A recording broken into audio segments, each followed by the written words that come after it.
உறக்கத்திலே வருவதல்ல கனவு, உன்னை என்னை உறங்க விடாமல் செய்வதுதான் கனவு. வெல்கம் டு துளிர் ஐஏஎஸ் அகாடமி. நம்ம லாஸ்ட் கிளாஸில் வந்து ஹிஸ்டாரிக்கல் பேக்ரவுண்ட் பற்றி பார்த்துருக்கோம், கான்ஸ்டியூஷன். ஸோ இது நம்மளோட செகண்ட் கிளாஸ். இந்த செகண்ட் கிளாஸில் வந்து நம்ம ரெண்டு பார்த்துருக்கோம்ல, க்ரௌன் ரூல் அண்டு கம்பெனி ரூல்னு ரெண்டு பார்த்தோம். இன்றைக்கி வந்து நம்ம கவர் பண்ண போகிற டாபிக் வந்து கம்பெனி ரூல் கவர் பண்ண போகிறோம். நீங்கள் எப்போவுமே ஸ்டார்ட் பண்ணுறதுக்கு முன்னாடி சிலபஸ் எப்போவுமே பார்த்துக்கோங்க. நம்ம இப்போ கான்ஸ்டியூஷன் ஆஃப் இந்தியா பற்றி படிச்சுட்ருக்கோம், ஓகேவா? ஸோ இதில் இன்றைக்கி நம்ம கவர் பண்ண போகிற டாபிக் பார்த்தீங்கன்னா ரெகுலேட்டிங் ஆக்டிலேருந்து 1773 சார்ட்டர் ஆக்ட் 1853 வரைக்கும் எப்படி கம்பெனி நம்ம ரூல் பண்ணிச்சு, எப்படி ஸ்டெப் பை ஸ்டெப்பாக எவால்வேட் ஆனோம் அப்படின்றது தான் இன்றைக்கி கிளாஸில் நம்ம பார்க்க போகிறோம். அதுக்கு முன்னாடி லாஸ்ட் கிளாஸ் நம்ம பார்த்தோம் தெரியுமா, ஒரு சின்ன கிளிம்ஸ் மாதிரி பார்த்துடலாம், பார்த்துக்கோங்க. மேக்கிங் ஆஃப் கான்ஸ்டிடியூஷன் எப்படி ஸ்டார்ட் பண்ணோம், நம்ம 1600 ஸ்டார்ட் பண்ணோம். அரைவல் ஆஃப் பிரிட்டிஷ் ட்ரேடுக்காக வந்தாங்கன்னு ஸ்டார்ட் பண்ணோம். ஸ்டார்ட் பண்ணி எப்படி, இது உங்களுக்கு கடைசியாக சொல்கிறேன். இன்றைக்கி பார்க்க போகிறதோட கிளிம்ஸ் இது, ஓகேவா? ஸோ ஃபஸ்ட் என்ன பண்ணோம், 1906 தான் வந்து டிமாண்ட் பண்ணோம். ஸ்வராஜ் அப்படின்னா எங்களுக்கு பூர்ண சுதந்திரம் தாங்க அப்படின்றவா. ஸ்வராஜ் அப்படின்னா பூர்ண சுதந்திரம் 1906 டிமாண்ட் பண்ணியிருக்கோம். 1934 நமக்கு idea of constitution assembly first யார் மூலியமாக நம்ம கான்ஸ்டியூஷன் வேணும், ஒரு கான்ஸ்டியூஷன் அசம்பிளி அமைக்கணும்னு பார்த்தோம்னா எம்என் ராய் தலைமையில் தான். இது ப்ரீவியஸ் இயர் கொஸ்டினும் நம்ம பார்த்துருக்கோம், ஓகேவா? அடுத்து 1935 பார்த்தீங்கன்னா first time INC Indian national Congress officially demanded. இந்த வார்த்தையை நல்லா பார்த்துக்கோங்க. அஃபீஷியலாக எப்போ டிமாண்ட் பண்ணாங்க, நார்மலாக இவர் சொன்னது எம்என் ராய் வந்து கான்ஸ்டியூஷன் வேணும்னு சொன்னார் 1934. அஃபீஷியலாக ஃபர்ஸ்ட் டைமாக பண்ணது 1935 தான் டிமாண்ட் பண்ணியிருக்கோம், ஓகேவா? 1940 பார்த்தோம், ஆகஸ்ட் ஆஃபர் லின்லெத்கோன்னு பார்த்தோமா.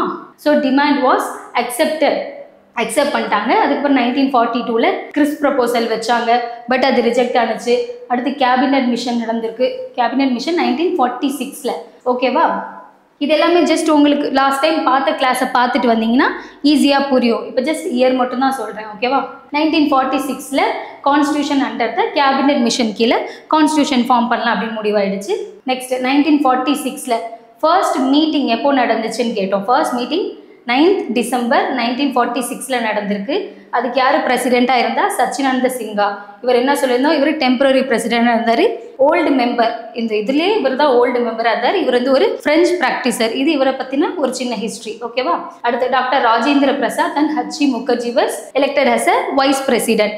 இதுவுமே நம்ம ப்ரீவியஸ் இயர் கொஸ்டினில் பார்த்துருந்தோம். 1947 இண்டிபெண்டன்ஸ் கிடச்சிருச்சு நமக்கு. 1947 வாஸ் பாஸ்டு, ஓகேவா? அதுக்கப்புறம் என்ன ஆச்சு, ஃபைனலாக நம்ம சாவரின் கண்ட்ரி, நமக்குன்னு ஒரு லெஜிஸ்லேட்டிவ் பாடி வேணும் அப்படின்னு நம்ம கான்ஸ்டியூஷன் மேக் பண்ணிட்டோம், ஓகேவா? மற்ற இயர்லாம் நீங்கள் லாஸ்ட் ப்ரீவியஸ் இயர் ஸ்லைடு பார்த்தீங்கன்னா என்னென்ன இயரில் என்னென்னலாம் எடுத்துகிட்டு வந்தோன்னு டீட்டெயிலிங்காக இருக்கும். இன்றைக்கி நம்ம ஃப்ரெஷ்ஷாக கிளாஸ்க்கு போகலாம், ஓகேவா? ஸோ இன்றைக்கி எதுலேருந்து பார்க்க போகிறோம், ரெகுலேட்டிங் ஆக்ட்லேருந்து பார்க்க போகிறோம். ஃபஸ்ட்டு ரெகுலேட்டிங் ஆக்ட் கொஸ்டின் உங்களுக்கு அந்த டாப்பிக்லேயே தெரியுது. ரெகுலேஷன், ப்ராப்பரான ஒரு ரெகுலேஷன் கொண்டு வரதுக்காக எடுத்துகிட்டு வந்து தான் ரெகுலேட்டிங் ஆக்ட். ஓகே, இதில் என்னென்ன பண்ணாங்க, ரெகுலேட்டிங் ஆக்ட்னாவே டைரக்ட் கண்ட்ரோல் ஞாபகம் வச்சுக்காங்க, ஓகேவா? ஸோ இப்போ என்ன பண்ணிட்டாங்க, பிரிட்டிஷ் டைரக்டாக கண்ட்ரோலில் வந்துட்டாங்க. இல்லை ஒரு கான்செப்ட் முன்னாடி போகிறதுக்கு முன்னாடி சென்ட்ரலைசேஷன், டீசென்ட்ரலைசேஷன் ரெண்டு வார்த்தை இருக்குது. சென்ட்ரலைசேஷன் என்ன, எல்லாமே ஒரே பவர்ன்றது தான் சென்ட்ரலைசேஷன். டீசென்ட்ரலைசேஷனா பவரை பிரித்து தருவாங்க. ஃபார் எக்ஸாம்பிள் இப்போது சென்டர் தான் டாப்பில் இருக்கும் உங்களுக்கு, ஓகேவா? அடுத்து அதுக்கு கீழே என்ன இருக்கும், ஸ்டேட் இருக்கும். ஸ்டேட்டுக்கு கீழே என்ன வரும், பஞ்சாயத்து, ஓகேவா? இதுதான் டீசென்ட்ரலைசேஷன் ஆஃப் பவர்னு சொல்லுவோம், ஓகேவா? சென்ட்ரலைசேஷன்னா ஒரே ஒரு ஹெட் இருக்குது, டீசென்ட்ரலைசேஷன்னா பவரை ஸ்ப்ளிட் பண்ணி கொடுக்கறது. இதுதான் ரெண்டுக்கான மீனிங், தெரிஞ்சு வச்சுக்கோங்க. இது போக போக நமக்கு யூஸ் ஆகும். ஃபர்ஸ்ட் என்ன பண்ணாங்கப்பா, ரெகுலேட்டிங் எடுத்துகிட்டு வந்துட்டாங்க. ஸோ ஓவரால் கண்ட்ரோல் எடுத்துகிட்டு வந்துட்டாங்க. First step taken by the British parliament to control and regulate the affairs. அதான் East India company control and regulate, இதுதான் கீவேர்டு உங்களுக்கு, ஓகேவா? கண்ட்ரோல் பண்ணுறாங்க, ரெகுலேட் பண்ணுறாங்க, இது ரெண்டுமே பண்ணிட்டு இருக்காங்க. அடுத்து என்ன பண்ணுறாங்க, கவர்னர் ஜெனரல் ஆஃப் பெங்கால் யாருன்னா ஃபோர்ட் வில்லியம். இவர் வந்து கவர்னர் ஆஃப் பெங்கால் அப்படின்னு இந்த போஸ்டிங்கை தூக்கிட்டு வந்து கவர்னர் ஜெனரல் ஆஃப் பெங்கால் மாற்றிட்டாங்க. என்ன பண்ணியிருக்காங்க, கவர்னர் ஜெனரல் ஆஃப் பெங்கால்னு, ஓகே? ஓகே, யார் ஃபர்ஸ்ட் கவர்னர் ஜெனரல் ஆஃப் பெங்கால்னு பார்த்தீங்கன்னா Warren Hasting become the first governor general of Bengal. ஓகேவா, executive council of the governor general has established 4 members. Okay, executive கவுன்சில்னா என்னப்பா? இப்போ இருக்குல்ல, ஃபர்ஸ்ட் ஸ்டார்டிங்ல சொன்னேன் லெஜிஸ்லேட்டிவ் கவுன்சில், எக்ஸிக்யூட்டிவ் கவுன்சில், ஜுடிஷியரின்னு 3 பார்ட் இருக்குன்னு பார்த்துருந்தோமா.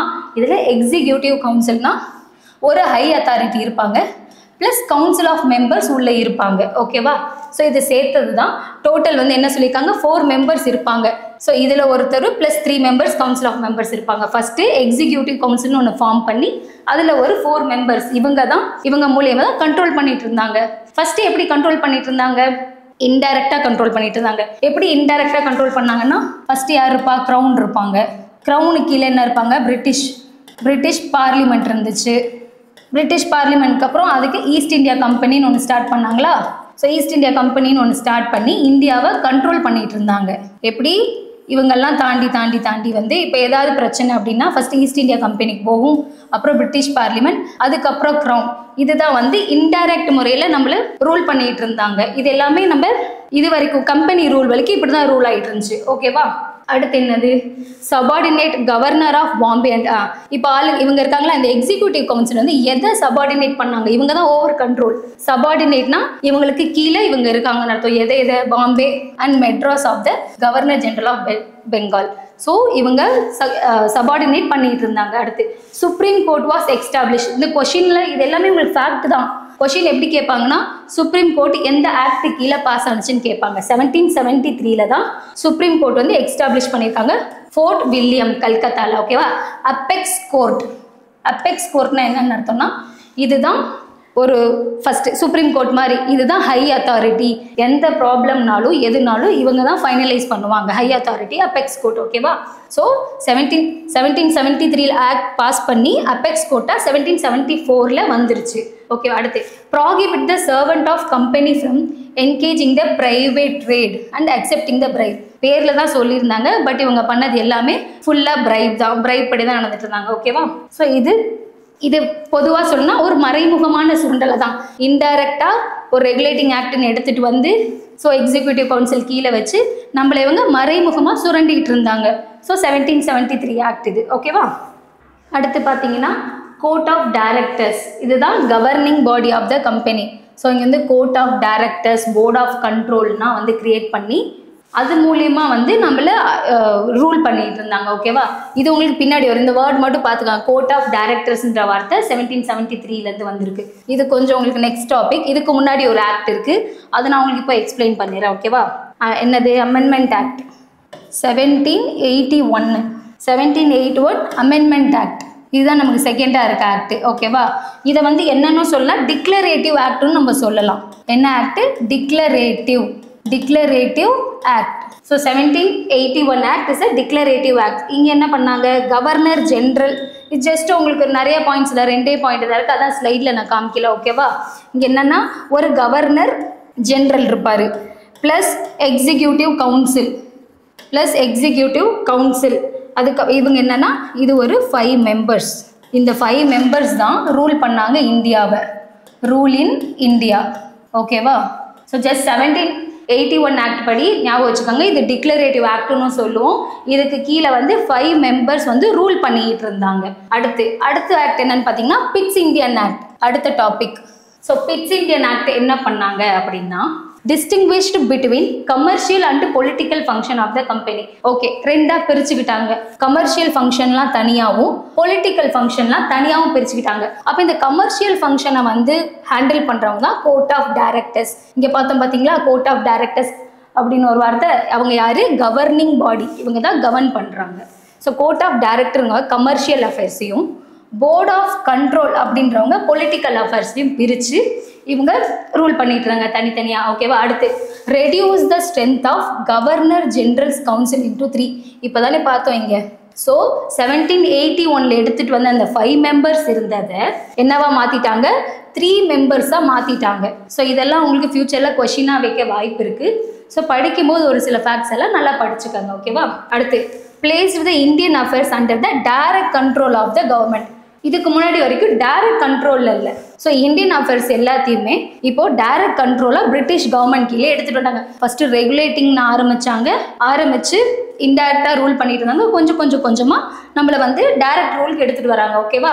த companies territories India were called British position. அது ஒன்றும் இல்லை, அவங்க வசம் வந்து நல்லா அவங்க வசமாக்கிக்கிட்டாங்க நம்மள. ஸோ இந்தியா எல்லாத்தையும் சுரண்டி கம்ப்ளீட்டாக பொசிஷன் ஆகிட்டோம் நம்ம பிரிட்டிஷ்க்கு. ஓகேவா? அடுத்து governor council were established in Madras and Bombay. Governors council எங்கெங்கெல்லாம் எஸ்டாப்ளிஷ் பண்ணாங்க? மெட்ராஸ்லேயும் பாம்பேலையும் இன்ட்ரடியூஸ் பண்ணியிருக்காங்க. ஓகேவா? அடுத்து என்னன்னு பார்த்தீங்கன்னா 1786 ஆக்ட். நான் மிஸ் ஆகிற ஆக்ட் எல்லாம் உங்களுக்கு, ஏன்னா இதெல்லாம் ரெண்டு பாயிண்ட்ஸ் தான் இருக்கும். மிஸ் ஆகிற ஆக்ட் எல்லாம் நான் எழுதுகிறேன், நீங்கள் நோட் பண்ணிக்கங்க. ஓகேவா? ஸோ இந்த டைமில் யார் இருந்திருப்பாங்கன்னு பார்த்தீங்கன்னா, லார்ட் கார்ன்வாலிஸ் தான் இருந்திருப்பார் ஹெட்டா. ஸோ இவர் யாருன்னு பார்த்தீங்கன்னா கவர்னர் ஜெனரல்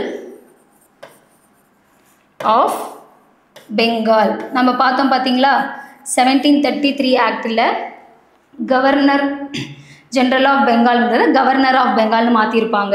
ஸோ 1786 ஆக்ட் படி கார்ன்வாலிஸ் தான் கவர்னர் ஜெனரல் ஆஃப் பெங்கால். இவர் தான் only governor tied in India. Maybe கேட்கணுன்னா கூட கேட்கலாம் இந்த question. Only governor tied in India யாருன்னு கேட்டிங்கன்னா லார்ட் கார்ன்வாலிஸ் தான். ஓகேவா? ஸோ இவருக்குன்னு பார்த்தீங்கன்னா வீட்டோ பவர் இருக்கும். வீட்டோ பவர்னா என்னப்பா? வீட்டோ பவர்னா ஒன்றும் இல்லை, ஃபுல்லாக எல்லா பவரையும் எல்லா அத்தாரிட்டியும் இவங்கள்ட்டே கொடுத்துருப்பாங்க. ஃபைனலாக எது டிசைட் பண்ணணுன்னாலும் இவர் தான் டிசைட் பண்ணுவார். வீட்டோ பவரில் நம்ம போக போக இதில் நிறைய சப் இருக்குது, அது எல்லாத்தையும் பார்த்தலாம். ஓகேவா? இப்போதைக்கு வீட்டோ பவர் அப்படின்னா இவர் தான் சுப்ரீம் பவர்னு ஞாபகம் வச்சுக்காங்க.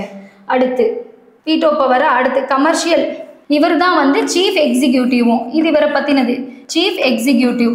ஓகேவா? Chief executive of commander. So commander of chief executive தான் இவர். ஓகேவா? ஸோ இது 1786 ஆக்ட். அவ்வளோதான். அடுத்து என்னது? Charter act.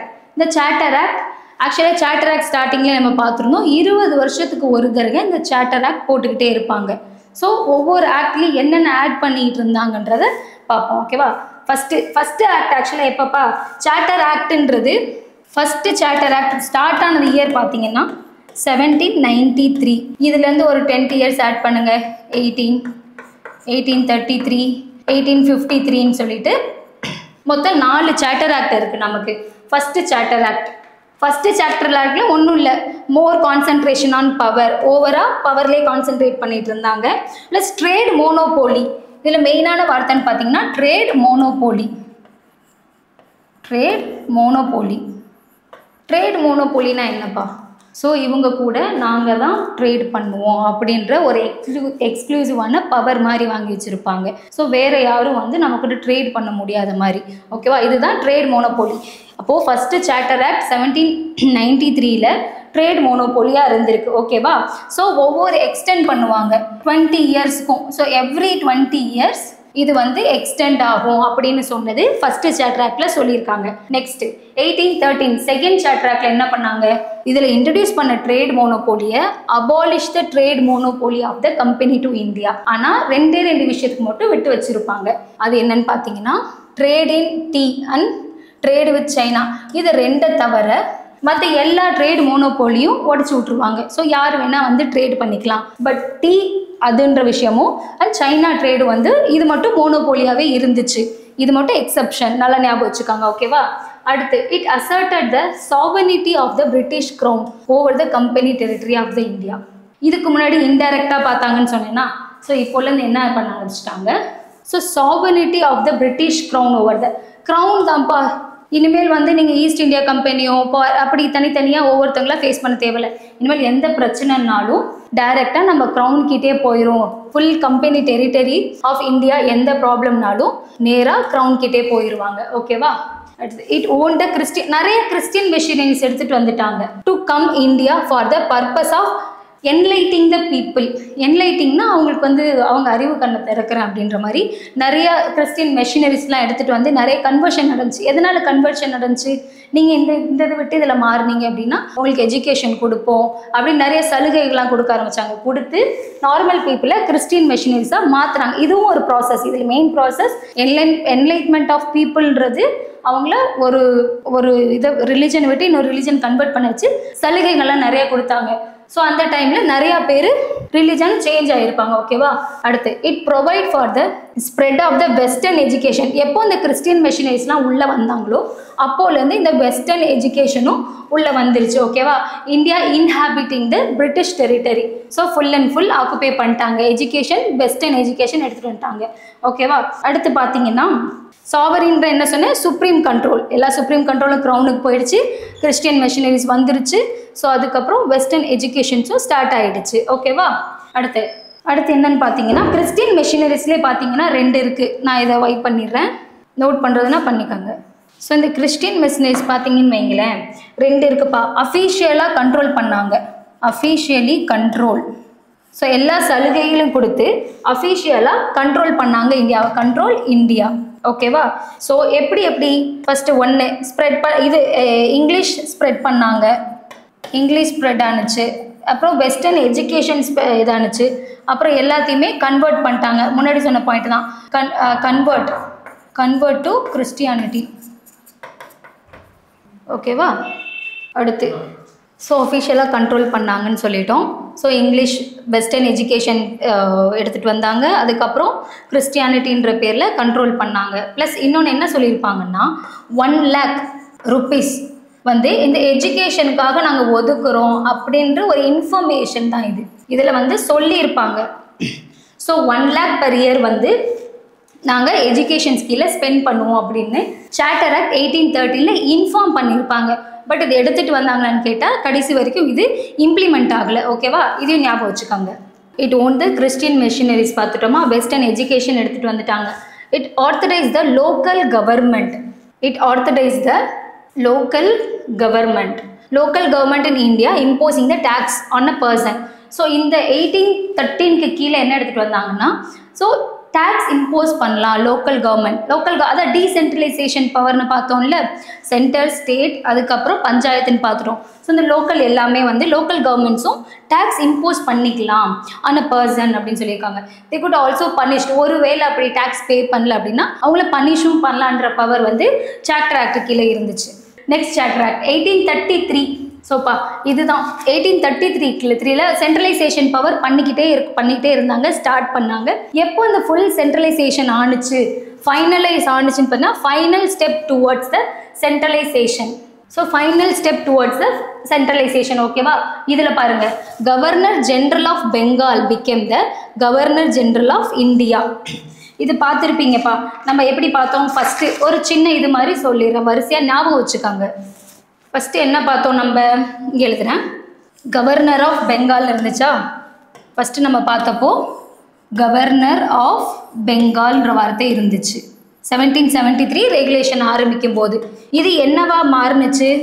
கவர்னர் ஜென்ரல்னு மாறுனுச்சு. கவர்னர் ஜென்ரல் ஆஃப் பெங்கால்னு மாறுனுச்சு. ஓகேவா? அடுத்து என்னவா மாறுனுச்சு? கவர்னர் ஜென்ரல் ஆஃப் இந்தியான்னு மாறிடுச்சு. எப்போ? 1833 ஆக்டில் கவர்னர் ஆஃப் பெங்காலாக இருந்தது கவர்னர் ஜென்ரல் ஆஃப் பெங்காலாக மாறி கவர்னர் ஆஃப் இந்தியாவாக மாறிடுச்சு. கவர்னர் ஜென்ரல் ஆஃப் இந்தியான்னு மாறிடுச்சு. ஓகேவா? So first lord William Bentinck was the first governor general of India. யார்? லார்ட் வில்லியம் பென்டிக் தான் first governor general of India. The governor general vested with the all civil and military powers. இவர்கிட்ட தான் எல்லா civil and military பவர்ஸும் இருக்குது. ஓகேவா? ஏன்னா இவர் தான் ஹெட்டு, இவர் கீழே தான் எல்லாமே இருக்கும். அடுத்து he deprived the governor of Bombay and same முன்னாடி பார்த்தோம் பண்ணிட்டீங்களா? பாம்பே அண்ட் மெட்ராஸை வந்து சாவரின் கண்ட்ரோல் கீழே வச்சுருந்தா அவங்களுக்கு கீழே கண்ட்ரோலாக வச்சுருந்தாங்கன்னு சொல்லி அதே தான். It deprived the governor of Bombay and Madras legislative பவரும் இவர் கீழே தான் இருக்கும். அடுத்து பார்த்தீங்கன்னா இந்த 1833 ஆக்ட் இப்படின்றது வந்து இன்னொரு பேரும் சொல்லலாம், saint Helena act. So charter act 1833 also called the Saint Helena act. So ஸ்டார்டிங்லேயே சொன்னது தான் ஒரு சொல்லிடுறேன். Finalise the power of centralisation. William Bentinck தான் வந்தார். பென்டிக் பற்றி ஒரு ஃபேக்ட் சொல்லணும்னா இவர் தான் வந்து சதியை அபாலிஷ் பண்ணியிருப்பார். ஓகேவா, ஃபஸ்ட்டு சதின்ற உடன்கட்டை அபாலிஷ் பண்ணவர் இவர் தான். எப்போன்னு பார்த்தீங்கன்னா 1829 பண்ணியிருப்பார். ஓகேவா, அடுத்து it law made under the previous act were known as the regulation, while the law made under the act were known as the acts. Entered the activities of the East India Company as a commercial body, making us purely administrative body. அதே தான் first commercial பாடியாக உள்ளே வந்தவங்க இந்த மாதிரி எல்லா ரிஃபார்ம்ஸும் எடுத்துகிட்டு வந்து பியூராக நம்மளை அட்மினிஸ்ட்ரேட்டிவ் பண்ண ஆரம்பிச்சிட்டாங்க. அப்போ எப்போ பியூர்லி அட்மினிஸ்ட்ரேட்டிவ் பாடியாக மாறி இருக்காங்கன்னா ரெகுலேட்டிங் ஆக்ட் 1833 தான் மாறிட்டாங்க. ஸோ கம்ப்ளீட்டாக enter the commercial activities. So full and ஃபுல்லாக அட்மினிஸ்ட்ரேட்டிவ் பண்ண ஆரம்பிச்சிட்டாங்க. Purely administrative body. ஓகேவா, அடுத்து introduce the law members Macaulay in governor general of. So ஒரு லா மெம்பர்ன்ற வார்த்தையை வந்து எப்போ இன்ட்ரடியூஸ் பண்ணாங்கன்னா 33 பண்ணியிருக்காங்க. மெக்காலே இவர் தான் வந்து கவர்னர் ஜெனரல் ஆஃப் கவுன்சில். ஏன்னு கேட்டிங்கன்னா மெக்காலே மினிட். ஸோ எஜுகேஷன் வந்துட்டாவே மெக்காலே பேர் கண்டிப்பாக வந்துடும். இது ஒரு பாயிண்ட் ஞாபகம் வச்சுக்காங்க. ஓகேவா, மெக்காலே இவர் தான் வந்து சேர்மன். எதுக்கு? லா மெம்பர் சேர்மன் மெக்காலே தான்.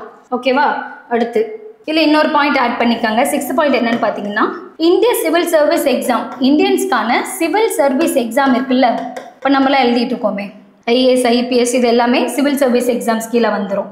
So first Indian civil service exam attempted word தான் முக்கியம்.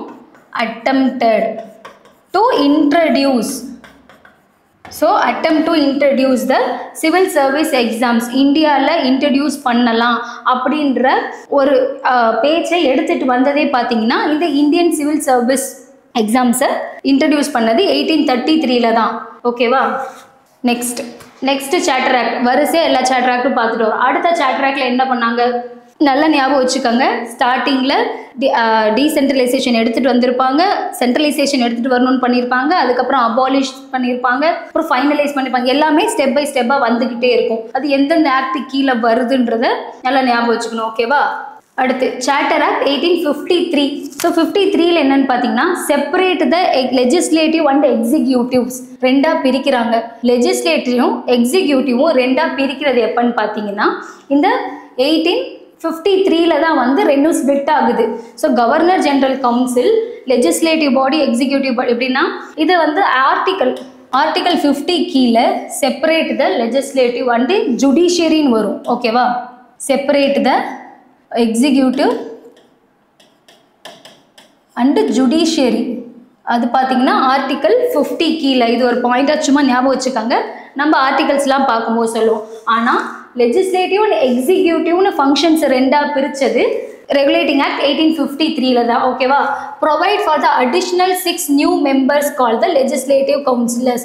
ஸோ லெஜிஸ்லேட்டிவ் கவுன்சில்னு ஒன்று பிரித்து அதில் ஒரு 6 புது மெம்பரை ஆட் பண்ணியிருக்காங்க, அதுவும் இந்தியன்ஸ். ஓகேவா, so council known as the Indians. First டைமாக இந்தியன்ஸை உள்ளே வைக்கிறாங்க. இது என்னென்னு பார்த்தீங்கன்னா இந்த 6 மெம்பர்ஸ் லெஜிஸ்லேட்டிவ் பாடிஸ் இருக்கா, இந்த வந்து ஒரு மினி கான்ஸ்டியூஷனே நம்ம சொல்லலாம். மினி கான்ஸ்டியூஷன் மாதிரி. ஸோ ஃபர்ஸ்ட் டைமாக லெஜிஸ்லேட்டிவ் எக்ஸிக்யூட்டிவ் பவரை பிரித்து அதில் ஒரு 6 மெம்பர்ஸ் போட்டு அதில் இந்தியன்ஸும் ஆட் பண்ணியிருக்காங்க. ஓகேவா, இது வந்து ஒரு கண் துடைப்பு மாதிரி ஃபஸ்ட்டு. ஓகே, இந்தியன்ஸும் உள்ளே இருக்காங்க அப்படின்ற ஒரு கண் துடைப்புக்காக பண்ணப்பட்டது தான் இந்த லெஜிஸ்லேட்டிவ் கவுன்சில் மெம்பர்ஸ். அதுக்கடுத்து introduce for the first time local representation in India. அதே தான், அப்போது லோக்கல் லெவலில் இருக்கவங்களுக்கும் எலெக்ஷன் வச்சு அவங்களே ரெப்ரசன்டேட் பண்ணுவோம் அப்படின்ட்டு ஃபர்ஸ்ட் டைமாக introduce first time local representation. நல்லா பார்த்துக்கோங்க, ஃபர்ஸ்ட் டைமாக லோக்கல் ரெப்ரசன்டேஷன் 1853 தான் கொடுத்துருக்காங்க. ஓகேவா, அப்புறம் இன்ட்ரடியூஸ் த ஓப்பன் காம்படிஷன். அப்போது இதுக்கு முன்னாடி 1833 பேசியிருப்பாங்க இந்தியன்ஸுக்கும் வந்து ஓப்பன் காம்படிஷன் எக்ஸாம்ஸ் நடத்தணும், சிவில் சர்வீஸ் எக்ஸாம் இந்தியாவில் நடத்தணும்னு பேசுனது. எப்போ இம்ப்ளிமெண்ட் பண்ணாங்கன்னா introduce the open competition civil service. Convenient civil service was thus through open to the Indians also. இந்தியன்ஸுக்கும் இருக்குது எக்ஸாம் அப்படின்னு சொன்னது இந்த 1853 ஆக்டில் தான். அடுத்து முன்னாடியே பார்த்தோம் பார்த்தீங்களா, governor general good veto bill. Veto பில்னா அவர் தான் ஃபைனல் பவர் மாதிரி, high authority of power. Veto அவர் என்ன முடிவு பண்ணுறாரோ அதை தான் பண்ணணும் அப்படின்றது தான் அன்ன வரைக்குமே இருந்துச்சு. அடுத்து நார்மலாக இப்போ ஒரு சின்ன ஃபேக்ட் மாதிரி பார்த்தோன்னா, இந்தியன் சிவில் சர்வீஸ் கமிட்டி, ஓகேவா, இந்தியன் சிவில் சர்வீஸ் கமிட்டி அப்படின்னு ஒன்று ஃபார்ம் பண்ணாங்க. எப்போன்னு பார்த்தீங்கன்னா 1854 ஃபார்ம் பண்ணாங்க. இதோட சேர்மன் யாருன்னு பார்த்தீங்கன்னா மெக்காலே. முன்னாடியே சொல்லியிருந்தேன், எஜுகேஷன்ஸ் பற்றி எது வந்தாலும் மோஸ்ட் ஆஃப் மெக்காலே நேம் தான் இருக்கும். ஏன்னா இவர் யாருன்னு பார்த்தீங்கன்னா ஹை எஜுகேஷன், இவர் தான் வந்து higher education should be in English அப்படின்னு சொன்னவர். ஸோ ஹையர் எஜுகேஷன் இங்கிலீஷில் தான் இருக்கணும் அப்படின்னு சொன்னவர் யாருன்னு பார்த்தீங்கன்னா லார்ட் மெக்காலே. ஓகேவா? ஸோ எக்ஸாம் கண்டக்ட் பண்ணாங்க. ஸோ இதுக்குன்னு என்னென்ன பண்ணிப்பாங்க, இதுக்குன்னு ஒரு சில எலிஜிபிலிட்டிஸ் இருக்கும். அப்புறம் எக்ஸாம் எப்படி கண்டக்ட் பண்ணணும், இது எல்லாமே வந்து இது கீழே சொல்லியிருப்பாங்க. ஓகேவா? அடுத்து இன்னொரு பாயிண்ட்டை ஆட் பண்ணிக்கோங்க. இதுக்கு முன்னாடி பார்த்தோம் கோர்ட் ஆஃப் டைரக்டர்ஸ்ன்னு பார்த்தோமா? கோர்ட் ஆஃப் டைரக்டர்ஸில் ஃபஸ்ட்டு பார்த்தீங்கன்னா இதுக்கு முன்னாடி 24 மெம்பர் இருந்திருப்பாங்க. ஸோ அதை என்ன பண்ணிட்டாங்கன்னா 18 மெம்பராக குறைச்சிருப்பாங்க. ஓகேவா? இந்த 18 மெம்பர்லேயும் பார்த்தீங்கன்னா 6 மெம்பர் வந்து டைரக்டாக எடுப்பாங்க, 6 மெம்பர்ஸ் வந்து டைரக்ட், மற்றவங்கெல்லாம் வந்து நாமினேட் ஆவாங்க. Nominated by whom? க்ரௌன் தான் பண்ணுவாங்க. ஓகேவா? ஸோ நாமினேட் பண்ணிட்டாங்க. இது எங்கே நடந்துச்சுன்னா பெங்காலில் ஃபஸ்ட்டு பெங்காலில் தான் இந்த மாதிரி கோர்ட் ஆஃப் டைரக்டர்ஸ் 24 பேர் இருந்ததை 18 பேராக மாற்றி அதில் 6 பேர் வந்து டைரக்டாக எடுத்தாங்க, ஓட்டிங் மூலிமா நாமினேட் பண்ணாங்க. மீதி இருக்கால அதுவுமே க்ரௌன் தான் பண்ணியிருக்காங்க. ஓகேவா? நெக்ஸ்ட் 1853 என்ன வரைக்கும் பார்த்துருக்கோம். ஸோ வீட்டோ பவர் இருக்குன்னு பார்த்தோம். அடுத்து provision for the open competition negated by this act. அதான் ஓப்பன் காம்படிஷன்றது நெகேட் ஆகிட்டு அதுக்கப்புறம் வெளிப்படையான போட்டிக்கான ஏற்பாடு, ஓகேவா, மறுக்கப்பட்டதுன்னு சொல்லியிருக்காங்க. இப்போ 1813 என்ன பார்த்தோம், கேட்டிருந்தாங்க.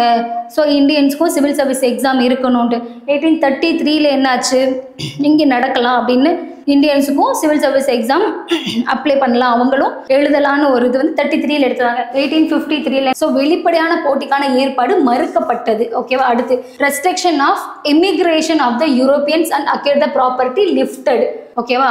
ஸோ இந்த மாதிரி ஐரோப்பியர் வந்து வருதும் குடியேறதும் அதெல்லாம் வந்து கட்டுப்பாடெல்லாம் இருந்துச்சு. இதுக்கு முன்னாடி இருந்தெல்லாம் இமிகிரேஷன் எல்லாத்தையுமே வந்து ரெஸ்ட்ரிக்ஷனில் இருந்தது, கட்டுப்பாடுகள் எல்லாமே நீக்கப்பட்டன. ஓகேவா? கட்டுப்பாடுகள் நீக்கப்பட்டன. அடுத்து இந்தியன் லா கோடிஃபைன் அந்த கன்சாலிடேட்டு, சட்ட நெறிமுறையெல்லாம் ஒழுங்குபடுத்தப்பட்டுச்சு. நோ இந்தியன்ஸ், எந்த ஒரு இந்தியனுமே வந்து எந்த ஒரு ரிலீஜனோ கலரோ ரேஸோ வச்சு அவங்கள வேலைக்கு மறுக்கக்கூடாது, நெக்லெக்ட் பண்ணக்கூடாது அப்படின்ற பாயிண்ட்டும் 1853 தான் சொல்லியிருக்காங்க. அப்புறம் அபாலிஷ் த ஸ்லேவரி, இதெல்லாம் உங்களுக்கு எல்லாமே கீ பாயிண்ட்ஸ் மாதிரி. இதெல்லாமே டைரெக்டாக கூட கொஷின் வச்சு உங்களுக்கு எந்த ஆக்ட் கீழே வந்துச்சுன்னு கூட கேட்கலாம். ஓகேவா? இப்போ அபாலிஷ் எதில் ஸ்லேவரி எப்போ அபாலிஷ் பண்ணாங்கன்னா 1853 அபாலிஷ் பண்ணிட்டாங்க. ஒரு சின்ன ரிவிஷன் மாதிரி போயிடலாம், உங்களுக்கு இது பார்க்க ஈஸியாக இருக்கும். ஓகேவா? ஸ்டார்டிங்லேருந்து பார்த்தது 1773 பார்த்தோமா, கவர்னர் ஆஃப் பெங்கால் அப்படின்றது கவர்னர் ஜெனரல் ஆஃப் பெங்கால்னு மாறுனுச்சா. அதுக்கப்புறம் governor of Madras and Bombay வந்து இவங்க கீழே சபார்டினேட்டாக இருந்துச்சுன்னு பார்த்தோம். அதுக்கப்புறம் என்னது, being a central administration. Just உங்க பார்த்துக்கோங்க, இப்போது இதில் மெயினானது ரெவென்யூ, சிவில், மிலிட்ரி எல்லாருமே வந்து பிரிட்டிஷ் கீழே தான் இருந்துச்சு. அது மாதிரி 1774 தான் ஃபர்ஸ்ட் சுப்ரீம் கோர்ட். இது உங்களுக்கு ரிவிஷன் மாதிரி. சுப்ரீம் கோர்ட் இந்தியா எடுத்துகிட்டு வந்தாங்க. வாரன் ஹாஸ்டிங் தான் ஃபர்ஸ்ட் கவர்னர் ஜெனரல் ஆஃப் பெங்கால்னு பார்த்தோம். அடுத்து பிட்ச் இந்தியன் ஆக்டில் என்ன பண்ணோம், டியூவல் சிஸ்டம்னு எடுத்துட்டு வந்தாங்க. டியூவல் சிஸ்டம் கீழே அது அந்த code of conduct, board of directors 2 பார்த்தோமா. இந்த 2ஆ பிரிகிறாங்க. இதில் கோட் ஆஃப் டைரக்டர்ஸ் என்ன பண்ணாங்க, கமர்ஷியல் ஃபங்க்ஷன்ஸையும், போர்ட் ஆஃப் கண்ட்ரோல் வந்து பொலிட்டிக்கல் ஃபங்க்ஷனையும் கண்ட்ரோல் பண்ணாங்க. அப்புறம் பிரிட்டிஷ் பொசிஷன், அதுதான் அவங்களுக்கு கீழே அவங்க வசத்தில் இருந்தோம் நம்ம. அடுத்த British government supreme control over the company affairs, Pitt's India ஆக்ட்லையும் supreme control over the company அஃபேர்ஸில் சுப்ரீம் கண்ட்ரோலில் பிரிட்டிஷ் தான் இருந்தாங்க. அடுத்து சார்ட்டர் ஆக்ட் இப்போ தான் என்ட்ரு ஆகுது. இதில் வந்து என்டர் த மோனோபோலி எக்ஸப்ட் 2 சொன்னோமா, டீ அண்ட் ஓபிஎம், அதான் சைனாவோட ட்ரேட் வச்சுக்கிறது. இது 2 தவிர மற்ற எல்லாத்துக்கும் மோனோபோலி வச்சுருந்தோம். அதை வந்து எண்டு பண்ணிட்டாங்க. எப்போ எண்ட் ஆனிச்சுன்னா 1813. அதுக்கப்புறம் financial provision for promotion the scientific and literature, அதான் ஃபினான்ஸ் ப்ரமோஷன் பண்ணாங்க. எதுக்காக அப்படின்னா சயின்டிஃபிக் லிட்ரேச்சர்லாம் இம்ப்ரூவ் பண்ணணும் அப்படின்றதுக்காக. அடுத்து 1 lakh rupees வந்து ப்ரொமோஷன் கொடுத்தாங்க. எதுக்காக அப்படின்னா எஜுகேஷன், கிறிஸ்டியன் மிஷனரிஸ்க்கு மாற வைக்கணும், அவங்களுக்கு வெஸ்டர்ன் எஜுகேஷன் தருவோம்.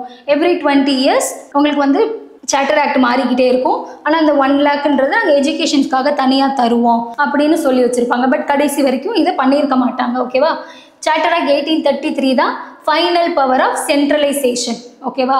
இது பிறகு கவர்னர் ஜென்ரல் ஆஃப் பெங்காலாக இருந்தது கவர்னர் ஜென்ரல் ஆஃப் இந்தியாவா.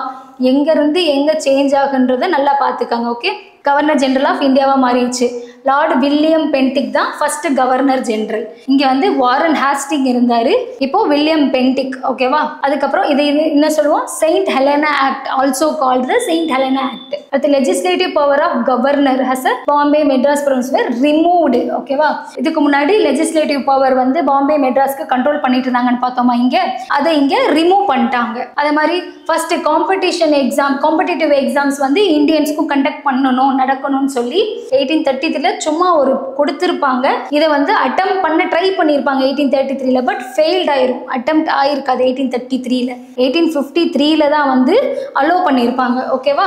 இது வந்து ஃபர்ஸ்ட் சும்மா பேசியிருப்பாங்க சிவில் சர்வீஸ் எக்ஸாம்ஸ் பற்றி. இதில் வந்து ஃபெயில்டு அட்டம் பண்ணியிருப்பாங்க இன்ட்ரடியூஸ் பண்ணுறதுக்கு, பட் ஃபெயில்ட் ஆயிரும். அடுத்து லா கமிஷனர் யார், மெக்காலே. இவர் வந்து லா கமிஷனர் உள்ளே இருப்பார்.